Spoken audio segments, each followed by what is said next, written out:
తర్వాత త్రేతాయుగంలో యాగాలు, ద్వాపర యుగంలో పూజలు, కలియుగంలో ధర్మం ఏంటంటే నామ సంకీర్తనం. మనమే మన లైఫ్ స్టైల్ చూసుకుంటే రోజు గుడికి వెళ్ళగలుగుతామా? రోజు పూజ చేయాలంటే నియమాలు ఉంటుంది. స్నానం చేయాలి, కొంచెమైనా నియమాలు ఫాలో చేయాలి, అప్పుడే ఆ పూజ చేస్తే ఫలితం వస్తుంది. కానీ నామ సంకీర్తనం చేయడానికి నియమాలే లేవు, రూల్సే లేవు. ఎందుకంటే మన గురించి తెలిసి భగవంతుడు మనకి ఈజీగా, ఈ కలియుగంలో ఉన్న వాళ్ళు కూడా ఈ యుగంలో వేరే వేరే కంట్రీస్కి మనం అందరూ వెళ్తాం, అక్కడ నియమాలు శాస్త్రాలు అన్నీ ఫాలో అవ్వడానికి మనకి టైం ఉండదు, ఎనర్జీ ఉండదు, వీక్ అయిపోతాం మనం. కలియుగం అట్లా వెళ్తూనే ఉంటే మనం యాజ్ అన్ నెక్స్ట్ జనరేషన్ వస్తుంటే మనకి తెలుస్తుంది వీక్ అంటే భక్తిలో. సో అట్లాంటి సిచ్యువేషన్లో ఉన్న వాళ్ళకి కూడా ధర్మం ఏంటంటే నామ సంకీర్తనం. అందుకే మా గురుగారు అంటారు, కలిను సంహరించే ఏ నియమము లేనిది కీర్తనం పాడారు. సో మనం ఎప్పుడంతా అవకాశం దొరుకుతుందో అప్పుడంతా ఎంత పాసిబులో అంత నామా చెప్తే మనకి మంచిది. మన నామా చెప్తూనే ఉంటే మనకి చిత్తశుద్ధి అవుతుంది, మన పాపాలన్నీ crushed, gets burnt, అండ్ మన హృదయంలో ఒక ఆనందం వస్తుంది. అదే నామ సంకీర్తనం చేస్తే మనకేం దొరుకుతుందని ఫలం. అండ్ మనకి మెయిన్గా ఫస్ట్ స్టెప్ మనం ఏం చేయాలంటే ఆశ ఉండాలి, మనకు ఆ డిజైర్ ఉండాలి. ఒక 5 సంవత్సరాలకి ముందు జరిగిన ఒక ఇన్సిడెంట్, మన సౌత్ ఇండియాలో మా గురుగారు డిసైపుల్ ఒకరు ఒక ఇంట్లో సత్సంగ్ చేసేవాడు, రోజు నామ సంకీర్తన. సో ఒక 2-3 ఇల్లులు అవే ఉన్న ఒక ఫ్యామిలీలో ఒక ఓల్డ్ లేడీ, తనకి సత్సంగాన్ని మిస్ అవ్వకూడదు, ఏ పరిస్థితి అయినా నేను 5 o'clock వెళ్ళి నామా చెప్పాలి, తనకి అదే ఒకటే desire. She's very old. So తను మనమరాలు మనముడు అందరూ కిడ్స్ ఉంటారు కదా, వాళ్ళని నన్ను డ్రాప్ చేసేసాయి, నువ్వు బయట వెళ్ళేదానికి ముందు నన్ను సత్సంగంలో 5కి డ్రాప్ చేసేసాని 4:30 నుంచే చెప్తుంది, నాకు వెళ్ళాలి సత్సంగం, వెళ్ళాలి 5కి సత్సంగం అని. సో ఎవ్రీ సాటర్డే తనకి ఒకటే డిజైర్, సత్సంగంకి వెళ్ళాలి, నామా చెప్పాలి, అది ఒకటే.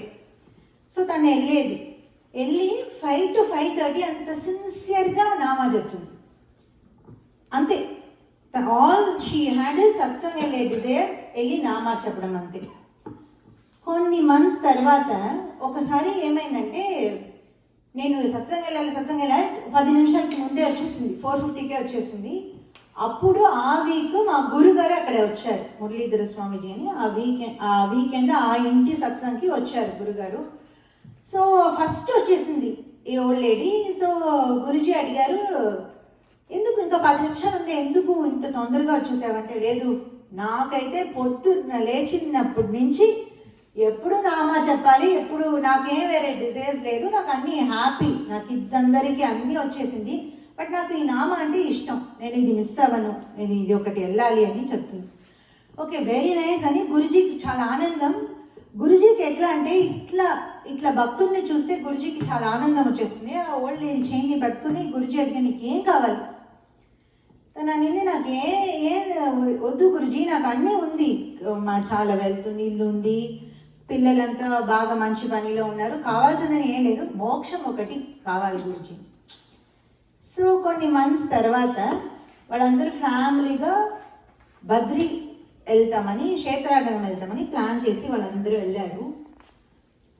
బట్ తను లైఫ్లో ఒకటి పట్టుకుంది, నామా ఒకటే. సో వాళ్ళు 6 మంత్స్ తర్వాత బద్రీ వెళ్ళినప్పుడు ఆ బద్రీనారాయణ సన్నిధిలో దేవుడికి ముందు తన ప్రాణం పోయింది. సో అక్కడ ఉన్న ప్రీస్ట్ వాళ్ళందరూ చెప్పారంట, ఓ బద్రీలో ఇక్కడ ప్రాణం, అది దేవుడి ముందు ప్రాణం పోతే స్ట్రైట్ వైకుంఠం, నో డౌట్. ఏ పుణ్యం చేసుకుందో తను, మాకు కూడా దొరుకుతుందా తెలీదు. బికాస్ బద్రీలో ఎట్లా అంటే ప్రీస్ట్ ఉన్నవాళ్ళు లైఫ్ లాంగ్ ప్రీస్ట్ ఉండరు. 6 months తర్వాత వెళ్ళిపోతారు, ఇంకొకరికి టర్న్ అట్లా వస్తుంది. మేము ఇక్కడ ఆరాధన చేసే టైంలో మాకు ఇట్లాంటి ఒక భాగ్యం దొరుకుతుందని మాకు తెలీదు. బట్ ఈ ఓల్డ్ లేడీకి దొరికిందే అని వాళ్ళందరూ అంత ఆశ్చర్యపడారు. దీనికి కారణం ఏమని గురుజీ చెప్తారంటే ఒకటే, ఆ నామా చెప్పాలి అనే డిజైర్, ఆశ. అది ఒక్కటే చాలు, మోక్షం దాకా తీసుకెళ్తుంది. ఎంత సింపుల్ చూడండి, చాలా ఈజీ అయింది, చాలా సింపుల్ అయిన ఒక పార్క్. సో మన సైడ్ నుంచి ఏం చేయాలంటే ఏం లేదు, జస్ట్ నామ ఒకటి రోజు మన లైఫ్లో హరే రామ రామ రామ హరే హరే, హరే కృష్ణ కృష్ణ కృష్ణ హరే హరే అని నామాన్ని పట్టుకుని రోజు అట్లీస్ట్ 11 times అయినా చెప్తూనే ఉంటే చాలు. మనకు అన్ని ఇహలోక ఆశలను పరలోక ఆశలను క్షణములు తీర్చేది ఈ నామం. సో అందుకనే మా రిక్వెస్ట్ ఏంటంటే please hold on to this నామా. ఎప్పుడంతా మన మధ్యలో నామా చెప్తుంటాం, మనకి అవకాశం వస్తుందో ప్లీజ్ గట్టిగా లౌడ్గా అందరూ నామా చెప్పండి.